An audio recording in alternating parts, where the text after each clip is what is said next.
तो G20 से जुड़ी हुई हर अपडेट आप तक पहुंचाते रहेंगे। G20 को लेकर दिल्ली में सिक्योरिटी के पुख्ता इंतजाम किए गए हैं। दिल्ली में आज शाम 6 बजे से ही पाबंदियां नाफिज हो जाएंगी। कमर्शियल गाड़ियों को नो एंट्री नाफिज हो जाएगी। दिल्ली के सरहदी इलाकों में सख्त पहरा लगा दिया गया है। नई दिल्ली को 3 जोन्स में बांटा गया है।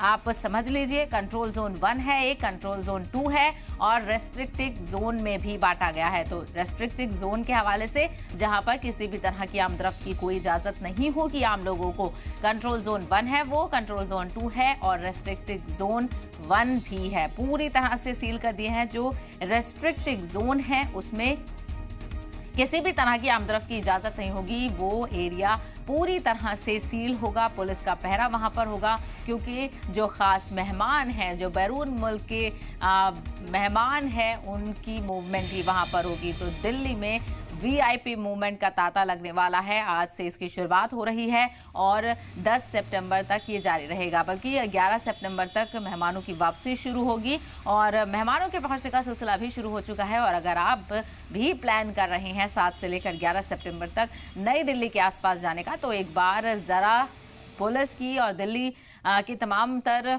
जो चीज़ें हैं, रोड्स हैं, ट्रैफिक पुलिस है, उसकी एडवाइजरी एक बार चेक कर लें, तभी वहां का रुख करें, क्योंकि बहुत सारे ऐसे एरियाज़ हैं जो पूरी तरह से रेस्ट्रिक्ट कर दिए गए हैं।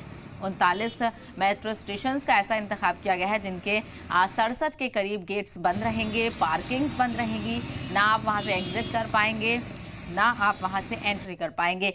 और तकरीबन रेलवे की तरफ से 140 के करीब ट्रेन्स हैं जिनको या तो कैंसिल किया जाएगा या फिर उनके रूट को डाइवर्ट किया जाएगा। तो आप अगर इन डेट्स पर किसी भी तरह से दिल्ली का रुख करने वाले हैं या दिल्ली से गुजरने भी वाले हैं तो आप एडवाइजरी ज़रूर चेक कर लें। दूसरी तरफ एयरपोर्ट की बात कर लेते हैं। एयरपोर्ट पर भी सख्त पहरा है।